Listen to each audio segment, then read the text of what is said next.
दूसरा इतिहास अध्याय 4 कुल वचन 22। मंदिर के 7 सामान। फिर उसने पीतल की एक वेदी बनाई। उसकी लंबाई और चौड़ाई 20-20 हाथ की और ऊंचाई 10 हाथ की थी। फिर उसने ढला हुआ एक हौद बनवाया जो एक किनारे से दूसरे किनारे तक 10 हाथ तक चौड़ा था। उसका आकार गोल था और उसकी ऊंचाई 5 हाथ की थी और उसके चारों ओर का घेर 30 हाथ के नाप का था। उसके नीचे उसके चारों ओर एक एक हाथ में 10-10 बैलों की प्रतिमाएं बनी थी जो हौद को घेरे थी। जब वह ढाला गया तब ये बैल भी 2 पंक्तियों में ढाले गए। वह 12 बने हुए बैलों पर रखा गया, जिनमें से 3 उत्तर, 3 पश्चिम, 3 दक्षिण और 3 पूर्व की ओर मुंह किए हुए थे और इनके ऊपर हौद रखा था और उन सबों के पिछले अंग भीतरी भाग में पड़ते थे। हौद के धातु की मोटाई मुट्ठी भर की थी और उसका किनारा कटोरे के किनारे के समान सोसन के फूलों के काम से बना था और उसमें 3000 बत भर कर समाता था।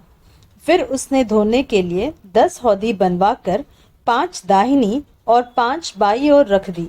उनमें होम बलि की वस्तुएं धोई जाती थी, परंतु याजकों के धोने के लिए बड़ा हौद था।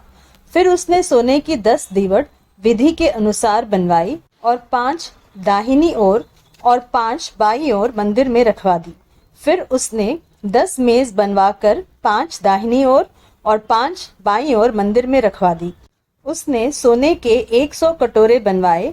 फिर उसने याजकों के आंगन और बड़े आंगन को बनवाया और इस आंगन में फाटक बनवाकर उनके किवाड़ों पर पीतल मढ़वाया। उसने हौद को भवन की दाहिनी ओर अर्थात पूर्व और दक्षिण के कोने की ओर रखवा दिया।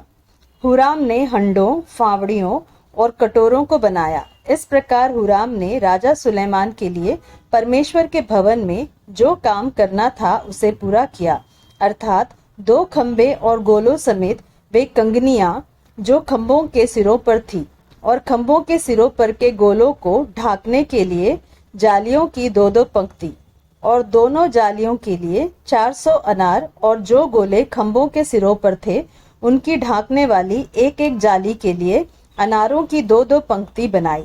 फिर उसने कुर्सियां और कुर्सियों पर की हौदियां और उनके नीचे के 12 बैल बनाए। फिर हुराम अबी ने हंडों, फावड़ियों, कांटों और इनके सब सामान को यहोवा के भवन के लिए राजा सुलेमान की आज्ञा से झलकाए हुए पीतल के बनवाए। राजा ने उनको यरदन की तराई में अर्थात सुक्कोत और सारतान के बीच की चिकनी मिट्टी वाली भूमि में ढलवाया। सुलेमान ने ये सब पात्र बहुत मात्रा में बनवाए, यहाँ तक कि पीतल के तौल का हिसाब न था। अतः सुलेमान ने परमेश्वर के भवन के सब पात्र, सोने की वेदी और वे मेज जिन पर भेंट की रोटी रखी जाती थी और दीपकों समेत चोखे सोने की दीवटों जो विधि के अनुसार भीतरी कोठरी के सामने जला करती थी और सोने वरन निरे सोने के फूल, दीपक और चिमटे और चोखे सोने की कैंचियां, कटोरे, धूपदान और करछे बनवाए। फिर भवन के द्वार और परम पवित्र स्थान के भीतरी दरवाजे और भवन अर्थात मंदिर के दरवाजे सोने के बने।